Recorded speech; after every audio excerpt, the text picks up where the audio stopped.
Hi friends, வடலூர்லேருந்து Mettukuppam போயிட்டு இருந்தப்போ உட்காந்து சாப்பிட்றதுக்காக ஒரு இடம் பார்த்தோம். ஒரு பசுமையான ஒரு வயல் பகுதி தான். அங்கே நிலக்கடலை சாகுபடி பண்ணியிருந்தாங்க.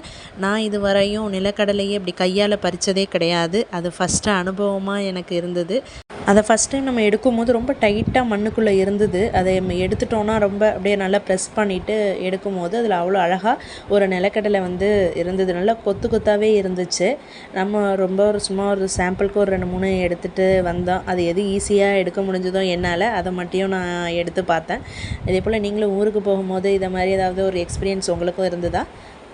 அதுலேயே அந்த தோட்டத்தில் பலா மரமும் காய்ச்சிருந்தது. ரொம்ப கிட்டக்கே பார்த்திங்க அப்படின்னா பலா காய் காய்ச்சிருந்தது. நம்ம நெக்ஸ்ட்டு வள்ளலார் குளித்த தீஞ்சுவை நீரோடைக்கு தான் நாங்கள் போகிறோம். அங்கே மீனுக்கு நாங்கள் ஃபுட்டு போட்டுக்கிட்டு இருந்தோமா, அப்போ ஒரு பெரிய பாம்பு அந்த பக்கமாக போய்கிட்டு இருந்தது. வள்ளலார் குளித்த நீரோடை அப்படிங்கிறதுனால எந்த உயிர்களையுமே கொல்லக்கூடாத கான்செப்ட் தான். அங்கே அவ்வளோ மீன்கள் நிறையா இருந்தது. விதவிதமான மீன்களை நம்மளால் பார்க்க முடிஞ்சுது.